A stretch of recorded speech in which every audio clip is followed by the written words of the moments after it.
From the News Talk STL studios in St. Louis, it's the Right Mind Show with Todd Showalter. On tonight's episode, retired St. Louis Police Sergeant Gary Weigert, political trivia savant Rich Rubino, and the Right Mind studio band, Mitch Murphy and the Murphy Tones.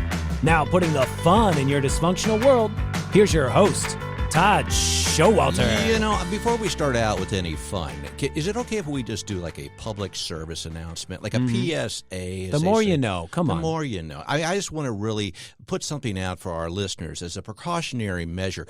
If there's any way any of you can avoid the United States Postal Service, please do it. I mean, I once again, Joey, my friend, am dealing with another United States Postal Service debacle that goes back to last year when they lost all of my income tax stuff and checks and everything else.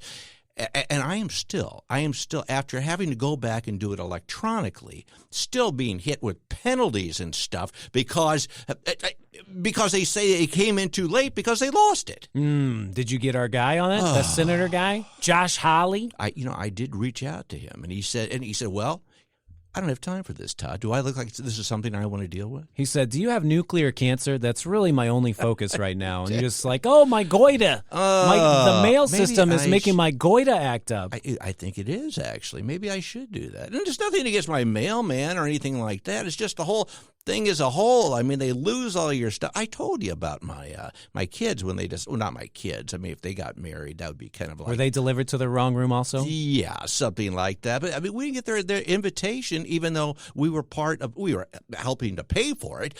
So we knew we were going to be there, but we didn't get the official invitation till after the wedding was over. Oh, I was picturing the hospital that they were delivered to the wrong room to a whole different family. Okay, you were talking about the invitation. That's why I wondered how my children were, why they're all Asian. Okay, wow, that is strange. They play beautiful violin, though. I'm so proud of those little guys. And they're really good at math, too. I think I mentioned that to you. I don't know why I guess that comes naturally with the package. Hey, it's Speaking of making babies. Baby time.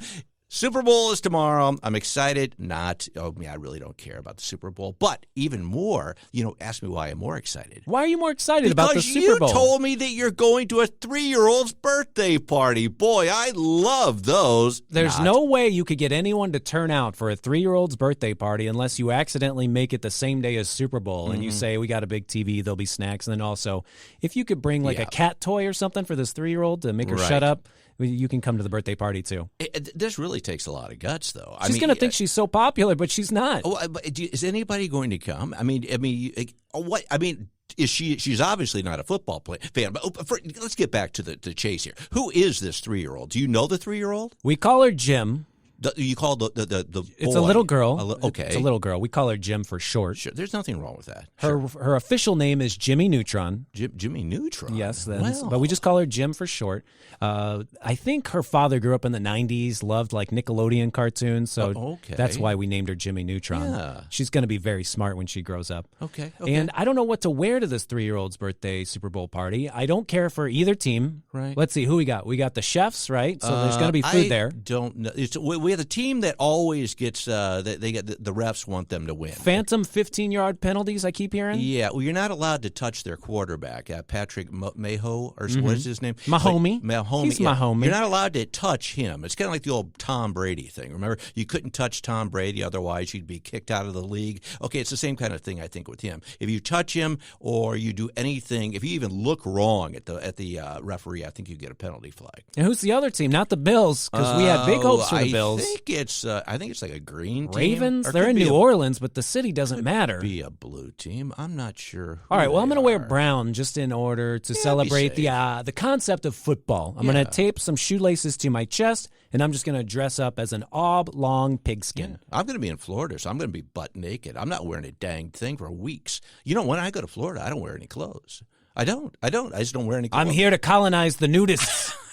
I've planted my flag. No, I tell you what, that's the one thing about where we go. I mean, there are a lot of old people, okay? And so you feel like, you're 2 years old because they're all so dang old, you feel like a little kid, all right? But there is, and a lot of them still think, the people that wear, say, skimpy bathing suits that just really shouldn't. A lot of the people where we stay do that. And they're about in their 80s and 90s, and there's like stuff hanging off of them that you're like, wait a minute, that's not an appendage. That's a roll of fat. And I'm saying, so I see a lot of that. You should go around with business cards that say you're a Brazilian waxer and just hand those out. Yeah. Like, hey, I see you need my services. Here you go. First one's on the house. Yeah, may I pick up your fupa? What is that? We talked about that one time. What a fupa? Was it that roll of fat that comes off of your stomach?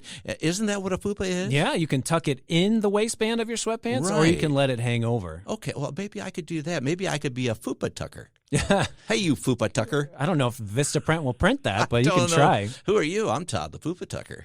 You have great neighbors, too. They sent you pictures of what snow looks like while we still had snow on the ground. Like, penis cola. And why would you do that? I know what snow looks like. Yeah, I know. And so here I am freezing my butt off with you, by the way. And then my neighbor down there says, hey, look, it's snowing here. You ever seen such a thing? Sends video of it. So first of all, I'm already depressed that it's snowing here because I hate snow. I hate snow with a passion I cannot explain. And so I'm depressed. Okay, and so I'm thinking at least I have something to look forward to. And I get away to Florida, and she sends me this video of it snowing down. Was that supposed to cheer me up? It's supposed to make you think you need to not come to Florida. What? And then she'll just find out where your apartment is because you're neighbors, right? Right. And then she'll just stay in there for the week because you decided, I'm not going down there. It's snowing. Well, she doesn't come up anyway because I don't wear any clothes. Did I mention I don't wear clothes when I go to Florida? You said your neighbors go to bed so early we can't even get them on the podcast. We don't have any guests for the show when you're in Florida. I was like, just go grab somebody. Oh, I will. Don't worry about that because there's all kinds of people. There's a lot of the people that work on the property down there. They're from Jamaica, and you can't understand anything that they say. So I think Mr. Todd, yes. Yeah, that's what Do you need a banana? That's what it's going to be. The entire few weeks of that. It's going to be a good Interview time. some fupas. Some fupas right there on the beach. Hey, let me see that fupa. Oh, nice fupa there, Marge. Yeah, tell you. So Jimmy Neutron. You're going to Jimmy Neutron's birthday party. She's turning 3. Now, because since she was named Jimmy Neutron because the dad likes Jimmy Neutron. Now, what if, he had liked the Flintstones? Would he have been like Barney Rubble or something like that? Maybe. I mean, Bam Bam was pretty cute. Bam Bam. Am I allowed to say that about an infant? That's a cartoon? No, I think it's wrong. I meant to say I'm a boy, too. I'm a Rosie O'Donnell fan. That's what I meant. She's hot. She is. She has a big fupa. Did I mention that I don't wear clothes when I go to Florida? It's so brave of you, Todd. Just so brave. It is. You deserve an Oscar nomination. That is what I tell people. And they say, for gosh sakes, Showalter, put on some clothes. And I say, I'm being brave. I'm being brave. Hide your fupa. I'm going to let it all hang like you do. You're like Pamela Anderson out there on the beach. You notice she doesn't wear makeup anymore. She doesn't really care about the beauty standards that she was held up to. I don't wear any makeup, and I don't wear any clothes when I go to Florida. I'm not going to wear my bronzer. Which, by the way, can you tell it's a different shade today? Different shade of pale? Yeah, it's beautiful. Well, it won't be that way after I... Jergen it before you come over here. Jergen. What? Jergen? Don't you use Jergens? I have it's actually a Jergen bronzer cream that has vitamin K and E in it, too, but I don't do that unless I'm eating it. But I don't care about that, I should say, rather. But, yeah, it doesn't give me a nice glowing...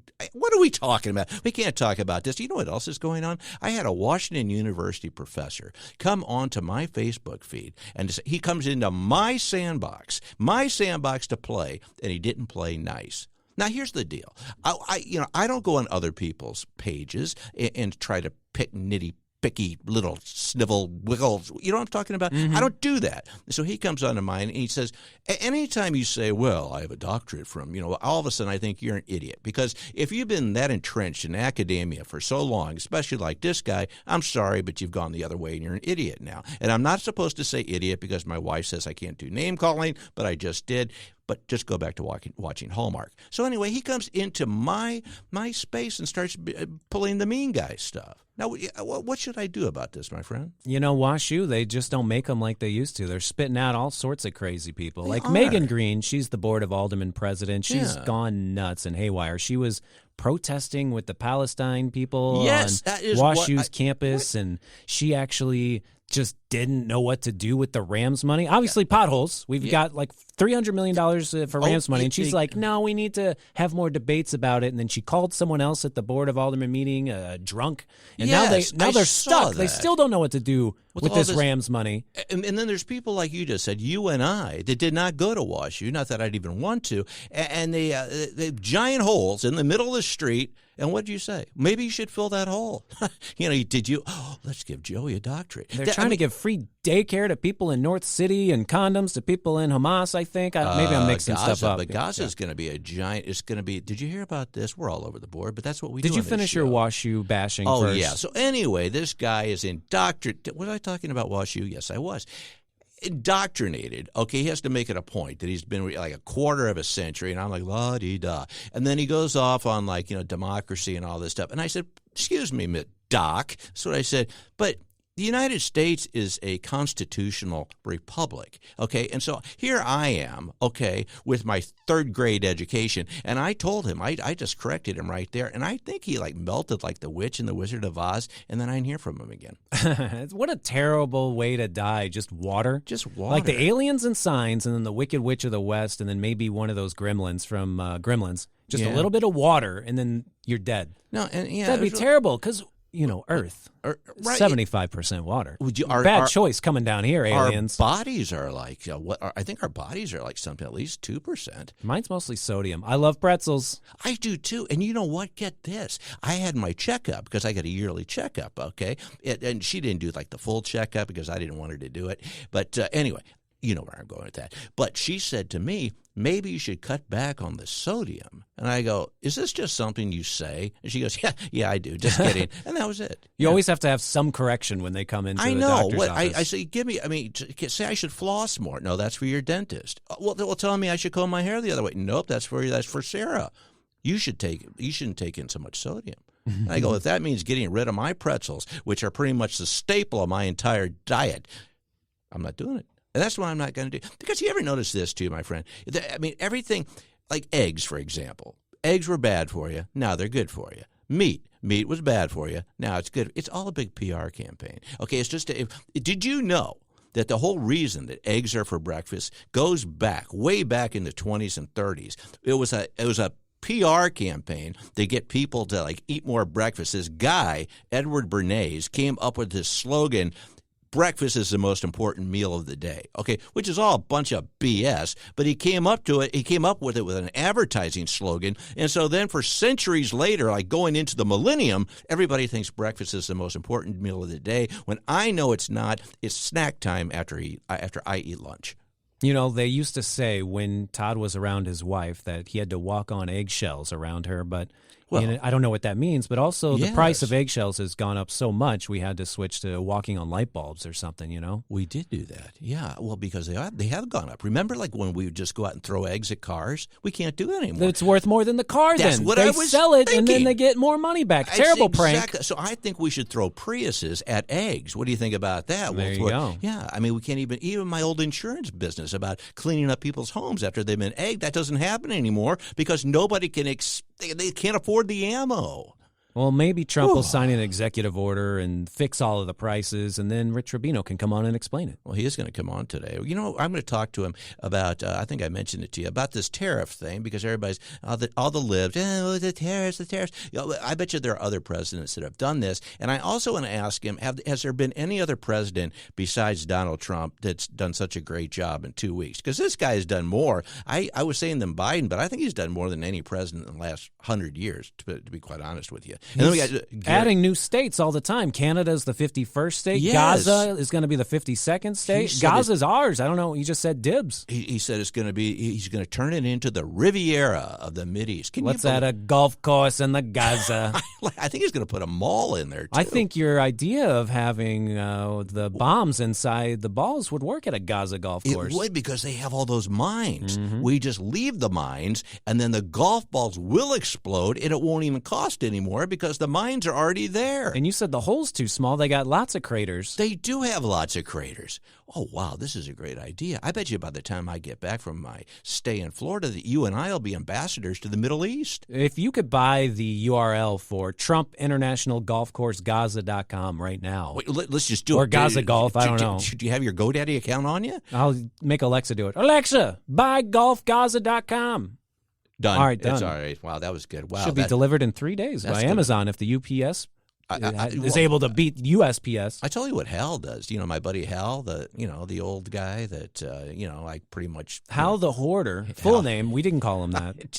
No, I didn't. But he's like, he always wants to buy these domains because he thinks they're going to be valuable, but they're not. They're dumb names. And he'll call me in the middle of the night because he doesn't know how to do it. And I'll say, hey, is this Todd? Of course it's Todd. I answered the phone. Hey, I need you to buy a corn plastic slide rule pencil.com. And you got to do it right now. Otherwise, somebody's going to steal it. They're not going to steal that. And then I would buy all these domains, and then he'd never do anything with them. It's funny to be a hoarder of things that don't exist, like a digital hoarder. Like, what do you do? Do you print them off just so you can roll around in the paper? I have no idea, but all I know is I have to do it, and it's just something else I'm going to escape when I go down to Florida with no clothes on for several weeks. You're going to get arrested for that. Let's see if Gary Weigert knows anyone down there to get you off. Get you off? I'm not going to let Gary get me off, but we are going to talk to him about possibly what's going to happen with the police department in the city of St. Louis, because gosh dang darn it, that is going to hell in a handbasket. That and more when we come back. In the meantime, I'm Todd Showalter, along with my bestest buddy, Joey V. Mitch in the background, bowing and crying and doing signals. This is The Right Mind Show. We'll be right back. Coming up next on The Right Mind Show with Todd Showalter, retired police sergeant Gary Weigert.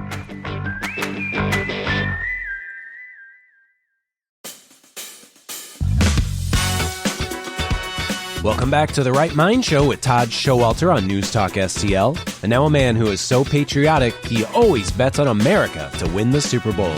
Todd Showalter.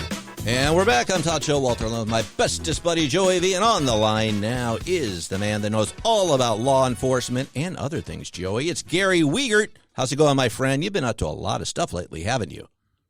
Yeah, thank you for that intro. Great intro. You want me to do it again? I practiced it in the car on the way over, but I'm not going to do it again. I don't have to do it again. You're a living legend. I don't have to do it again. Everybody knows that. We're going to talk about the police department first, if you don't mind, because, we had on, do you know who Andrew Jones is? I called him Andy, and I think I shouldn't have done that, but that's a whole other story. He's running for mayor of the city of St. Louis, and I really hope the guy wins. But, the whole crime situation came up, and we also brought up the fact that the state maybe is taking over the police department, and I even brought you up into that conversation. What are your thoughts in this whole thing? Do you think the state ought to take over the police department or stick to, or should they bring you back to actually get the police department back in order? Yeah, I think my days with the police department are over. I think policing's changed a lot, so I don't think I'm necessary anymore. But did I wake you up? Thank you for the offer. No, he's going to end it all. I'm getting over the flu. That's why my voice is all. I thought because it sounded there for a second like, I'm sorry, I just woke up. Because I had the flu last week. You didn't. Wait a minute. I didn't give it to you when I invited you to be on the show, did you? Did I? No.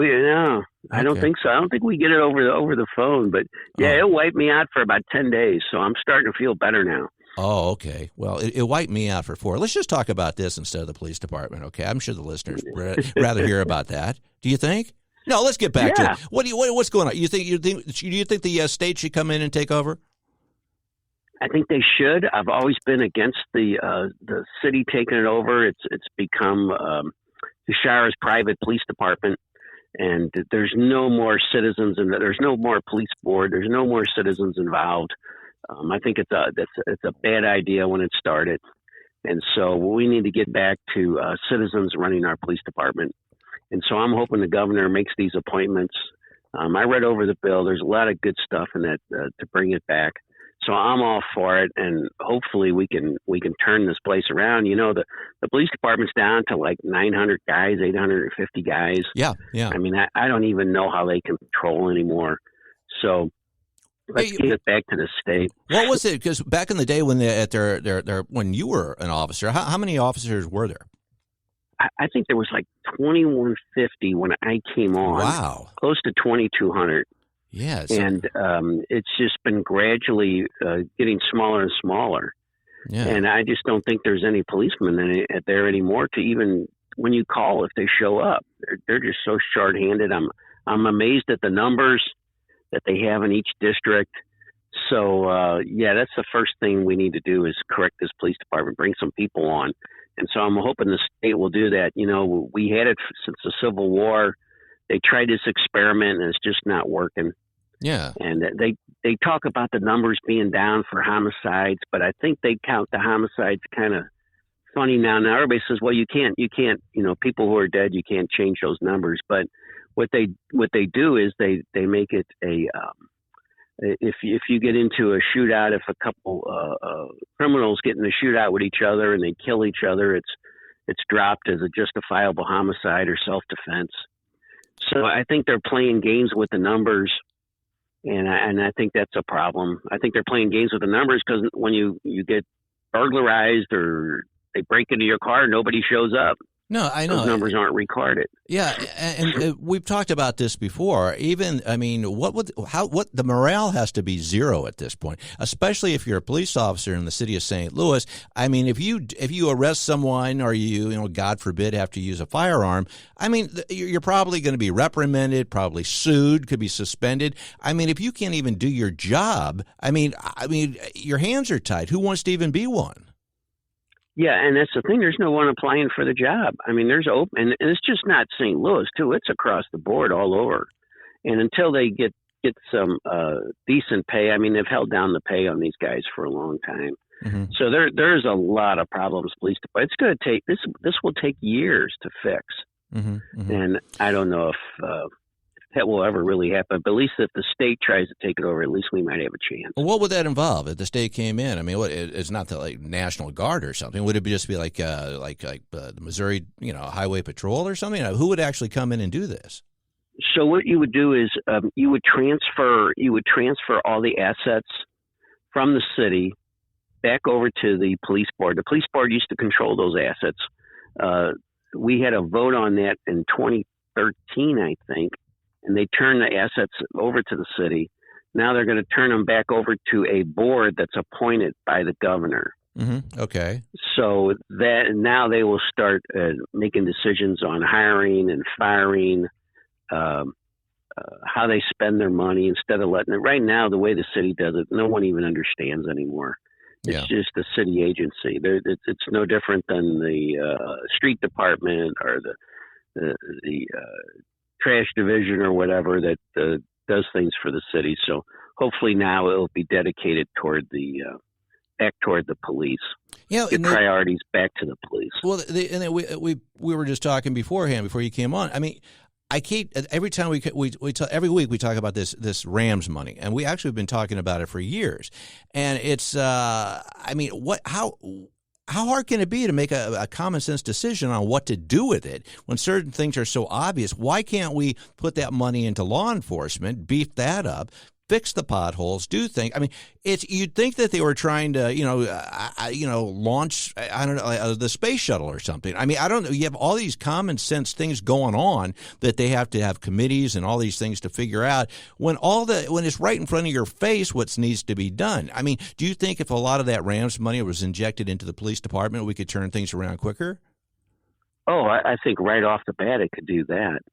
Well, if you turn it over to the police department, I think that would be great. But they want to give a little bit to each little area. They want to have input from the public. I mean, we elect these people to make the tough decisions, and that's what they need to do. I don't believe in let's have meetings with the public, how to spend the money. Let's have then we have committee meetings to decide how to spend the money. How about the people we elect? They make the tough decisions and start distributing that money and fixing the city. I don't even think it's a tough decision, though. I mean, that's what I think is so funny. I mean, they keep having – there was just a thing the other day how they had this big fight at City Hall and somebody stormed out and then, they had to adjourn the meeting and everything. I mean, what – Captain Obvious, you're in the room. I mean, it's you can tell what needs to be done. Just do the obvious things. With that, and then all these other frivolous things that you want to squabble about, go ahead. But Andrew Jones was saying last week that this isn't something that's going to happen all the time. I mean, this is like a once-in-a-lifetime situation that you have this windfall of money to help the city improve, and they're arguing about things that are totally ridiculous. When people like yourself, who are part of the police department, I mean, that's, to me, I mean, nothing else is going to work unless you fix the crime problem, and that's going to stem on having a better police department, don't you think? Yeah, if you don't fix the police, if you don't fix schools, the public schools right now are having people are resigning, the way they're spending their money. I don't know how they spent all that money from the public schools. They're having their problems. So, I mean, I think they sent something out to the teachers and asked the teachers if they want to make money on the side by driving school buses. Yeah, I saw that. So, I mean, that tells you how crazy things have gotten. I used to be an investigator for the public schools back in the late 90s, I believe, late 90s.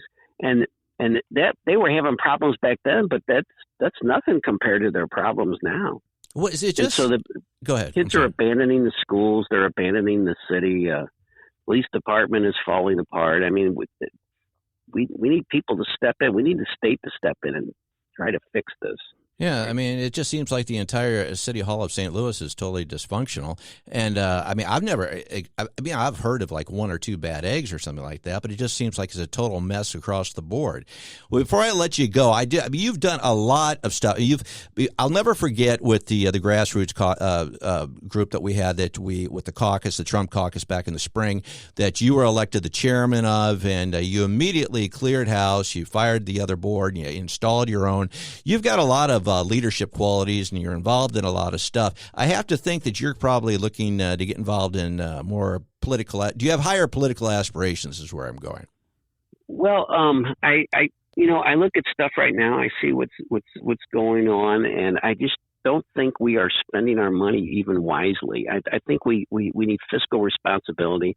And, I was involved with the St. Louis Tea Party years ago, and it really instilled in me this fiscal responsibility.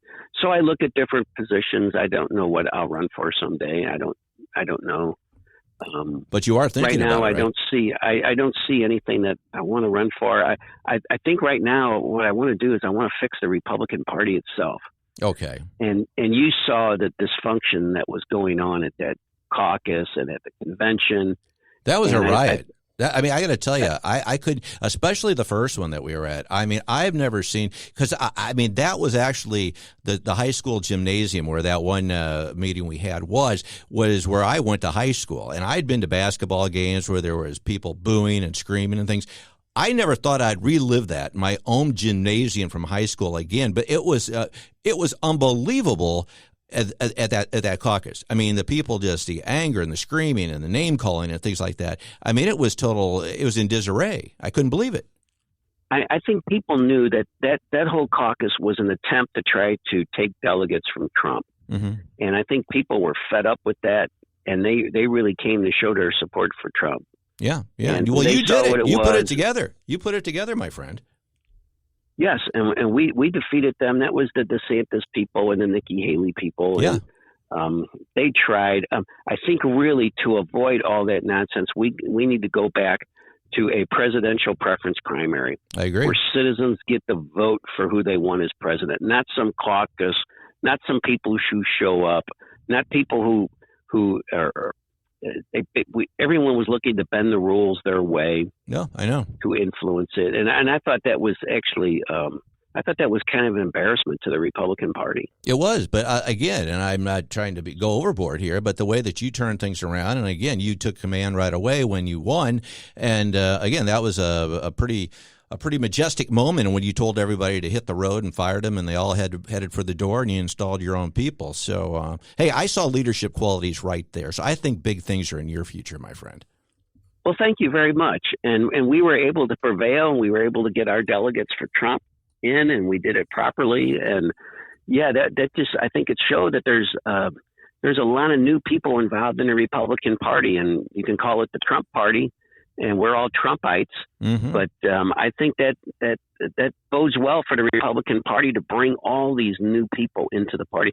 If you look, all these Democrats who have nowhere to go, people like Tulsi Gabbard and Robert Kennedy, they're going to come in and they're going to contribute to the Republican Party, and I think they got some great ideas. I couldn't agree more. Well, we're out of time. I just heard they just passed out of committee too, so that's a great thing. So now it's on to the full Senate for Tulsi and for Kennedy. I know we've got great things ahead. I mean, not just for the nation, but for the state and for, well, hopefully right here in St. Louis. We're out of time, my friend, but can you come back and join us again, because there's more I'd like to talk with you about. But until then, will that work? You bet. Let's come back on. Okay, and just remember, stay away from the phone because, talking to people that have had this flu, because that's how I caught it, and that's apparently how you caught it too. Okay?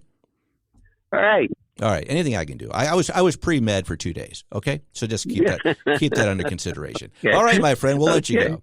All right, Gary Weigert with us, and I got to tell you, Joey, he is on fire when it comes on the political scene. I do think we're going to see him moving on to bigger and better things.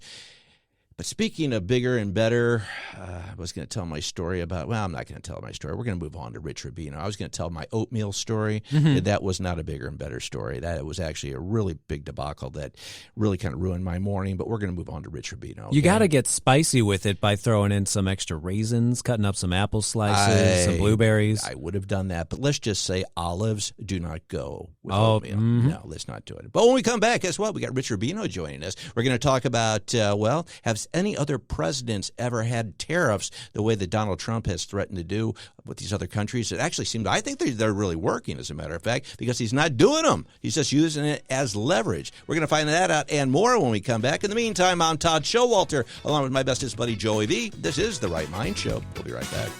Coming up next on The Right Mind Show with Todd Showalter, political trivia savant Rich Rubino.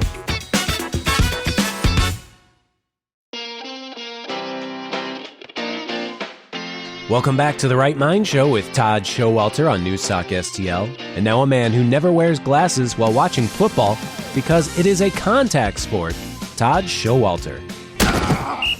And we're back. I'm Todd Showalter, along with my bestest buddy Joey V. And on the line now is the man, the political savant, the political guru, Rich Rubino. How are you, my friend?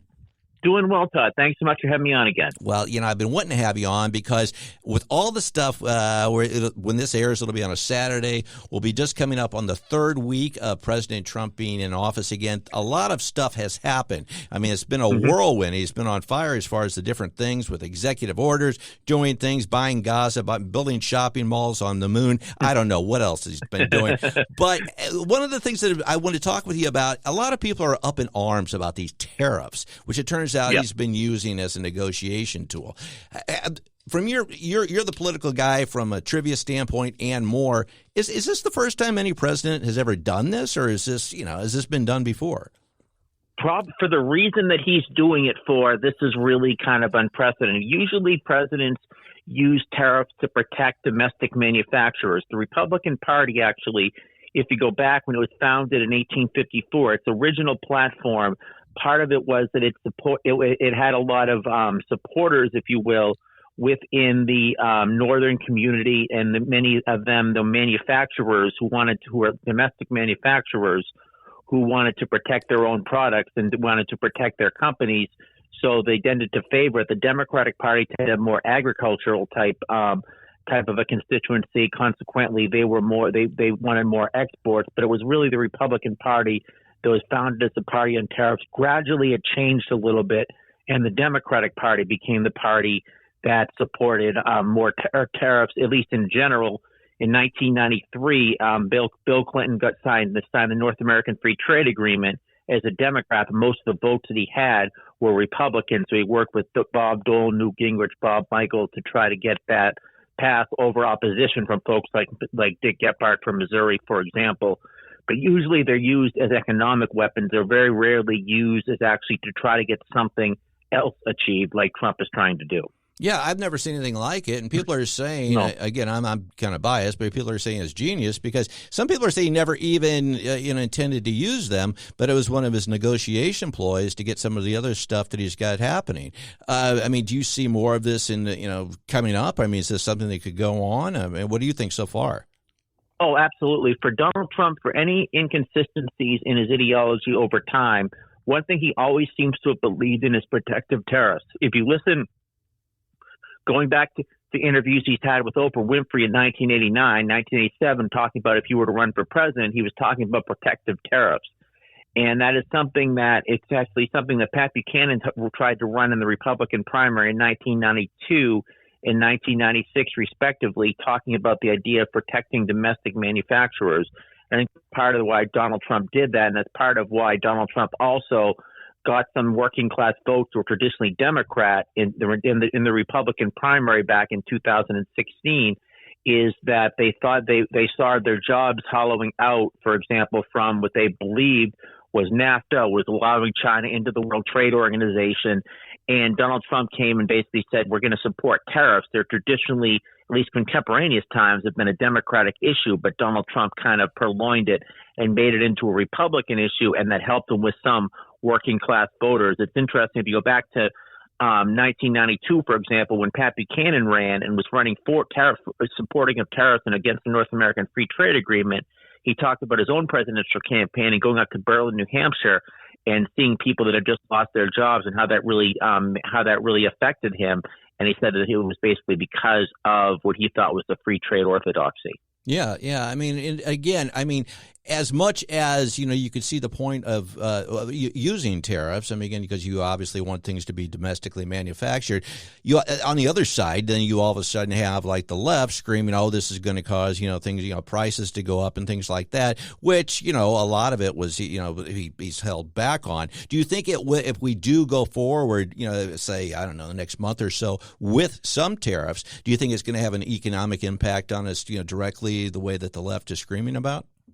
Yeah, I think it's hard to make a scenario where obviously prices will go up, because particularly if you put tariffs on another country, then they put retaliatory tariffs on the United States, and that would mean that that would mean essentially that products, the price of products would go up. It would obviously benefit certain domestic products, domestic manufacturers, and certainly some employees that would very much be benefited, because it would protect those industries from overseas dumping. But it's interesting you talk about the left, because it was very recently that it was the left that was very much against the idea of free trade, and there still are very many people who have that platform. Bernie Sanders, for example, when he ran for president in 2016, was very much talking about how bad he thought that NAFTA was. He was very much talking about how he supported tariffs.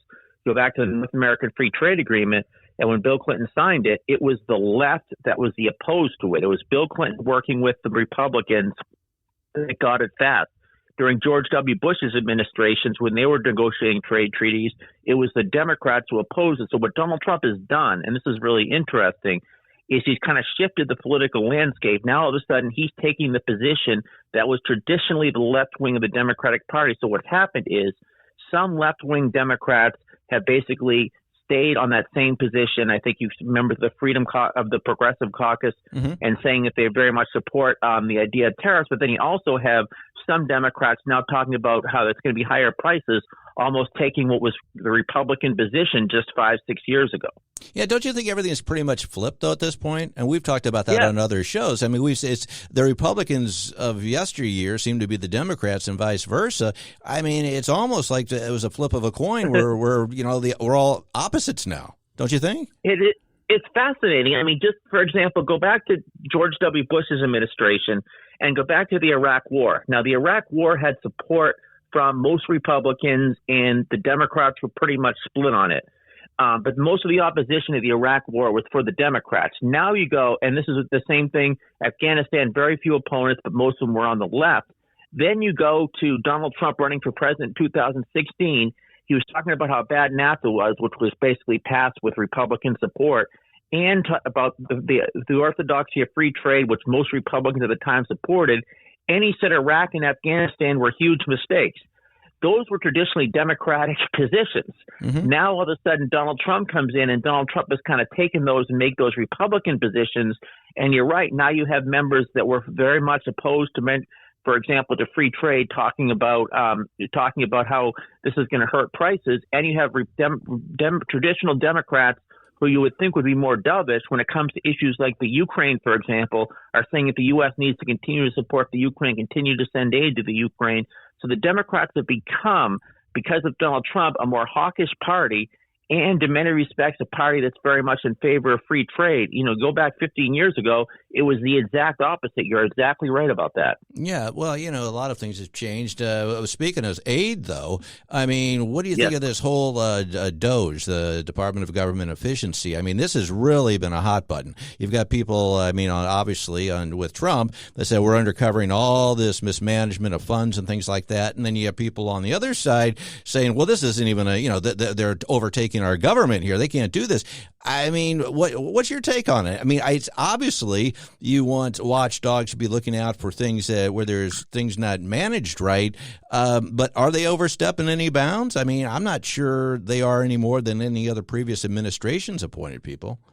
It's very much of a political hot potato, and obviously when you're talking about the idea of pausing funding for things, people immediately panic and say, does this mean Social Security? Does this mean Medicare? Does this mean Medicaid? And programs that are very popular. So it's very much a political hot potato. Interesting, though, this was actually tried under Bill Clinton. They had the reinventing government, and he had Al Gore being in charge of it. And this was back in 1994, and they did limit the size of government. They did a lot of payouts for that, for that matter, but there really wasn't that much complaining about it. Now, the issue of Elon Musk is that he's somebody who was not appointed to any positions. Now, this is not something that's unique. You've had certainly presidents taking people from the outside and putting them in positions without getting paid, for example, that aren't necessarily a cabinet position that don't need approval. You've also had issues of czars. For example, President Obama would put some people in positions of czars and have them in charge of certain things. So it's really not necessarily unusual. I think it's more the magnitude and the magnitude that, and really the scope of what Elon Musk is for investigating in this, and just the fact that it's come on so fast. But I think that it was certainly a political headache for the Trump administration that people started to think, even though that wasn't necessarily true, they started to think that this meant that they weren't going to get their Social Security benefits, veterans benefits, etc. Well, going back to these last few weeks, I mean, it's been a whirlwind, of course.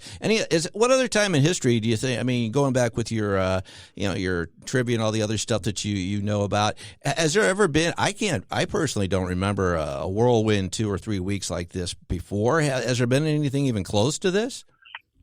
No, I think the closest, and it wouldn't be 2 or 3 weeks, but it would be 2 or 3 years, would probably be, I would say probably Lyndon Johnson's first 2 years in office. He takes over in 1963, 1964, 1965. You really see you really see an increase in what the government's role is for the American people. You see Medicare, you see a war on poverty, you see a Civil Rights Act passed, a Voting Rights Act passed. All sorts of acts that would increase the size of the federal government. This was all done between 1964 and 1965. And basically, he had a Democratic Congress, overwhelming Democratic Congress. Most of the legislation was like 100, basically with about 3 exceptions that he wanted, were passed by that Democratic Congress. Now, what happened with Lyndon Johnson is the next 2 years of his presidency, Vietnam tended to envelope his agenda and eventually took over domestic policy. But I would say 64, 65 would probably be the closest, but never 2 to 3 weeks that have been quite this active. No, I can't remember anything like it, whether you're president or anything. I mean, store manager, no. you name it. It's just been pretty crazy all around the board. I guess the biggest news on the board here, I'm looking at my notes, though. You recently had a birthday, and first of all, I want to wish you a happy birthday, okay? Yes, thank you. Well, okay, but I'm going to just a little hot. I don't know if you know the whole story around the station here, but they have a lot of parties that I'm not invited to, and I noticed you probably had a party, and did you have a party? And if you did, you don't have to tell me, but actually, if you had one and didn't invite me, can you tell me why? It was a very small party, but it wasn't what they anything. Say. That's what I hear here too. Substantial, but it was more, with the real significance of my birthday, because this is where we bring back about politics. Is you heard Donald Trump talk about his state in his inauguration address, talking about naming Mount Denali back to Mount McKinley, right? And this is where it all comes full circle, because my birthday is shared by William McKinley, January 29th. You didn't answer my question though, Rich. Is there a reason you didn't invite me to your party? I'm a little far away. Oh, okay. Well,